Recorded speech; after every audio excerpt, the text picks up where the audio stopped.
आदिलपुर में peoples party ऐं JUI जा ॿ उम्मीदवार पार्टी उम्मीदवार जाम नौशेरवान धारे जो बिना मुक़ाबले कामयाब थिया।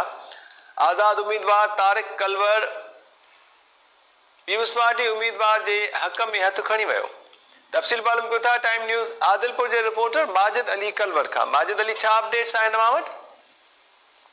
जी मेहताब, ये पीपल्स पार्टी जाम विक्रम दारे जो भाटियो है जाम जफरुल्ला खान दारे जो पुट है नौशेरी खान जो उनके साम्हूं जो मुक़ाबले में हो जेईओ उम्मीदवार हाजी अब्दुल कयूम जो उनकी वार्ड नंबर 1 ते जो उम्मीदवार उनके जो हक़ में हथ खणी वियो आहे। जॾहिं त ये साम्हूं वारी वार्ड नंबर 2 ऐं वार्ड नंबर 3 में जंहिंमें हिक तरफ़ आहे Ayaz Ali culvert ward number 3 जो उम्मीदवार आहे, जंहिंजे साम्हूं आहे अब्दुल गफ़ार कलवर।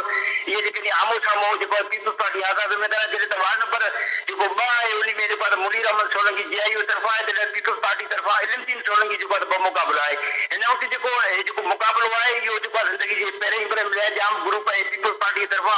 तारीख़ में पहिरियों दफ़ो जो पीपल्स पार्टी जे साम्हूं कोई माण्हू बीठा आहिनि जेके 2 मुक़ाबला चोटी ते आहे। हिन वक़्तु आदिलपुर जे बरतागर में ताव पकड़ियल आहे ऐं माण्हू शर्तियूं रखी छॾियूं आहिनि त पीपल्स पार्टी उम्मीदवार जाम ग्रुप आहे जेके माण्हू आहिनि उहे न खणी रहिया। जॾहिं त जेआई उम्मीदवार आहे जेका आज़ाद उम्मीदवार आहे अयाज़ अली कलवर ऐं जेआई उम्मीदवार आहे मुनीर अहमद सोलंकी हिन वक़्तु ताईं पंहिंजी वर्क बि न करे सघिया आहिनि ऐं उनखे को बि डप आहे त उनखे पीपल्स पार्टी पारां को बि उनखे हिरास करण जी कोशिशि कई पई वञे। जेका पीपल्स पार्टी उम्मीदवार थी कहने आदिलपुर जे हरंद पीपल्स पार्टी झंडनि ऐं बिलर सां सीगारे वियो आहे ऐं ॿिन्हिनि जो मुक़ाबलो जो थियो वार्ड नंबर 2 ऐं ward number 3। Majid Ali culvert, महिरबानी तफ़सील ॿुधाइण जे लाइ।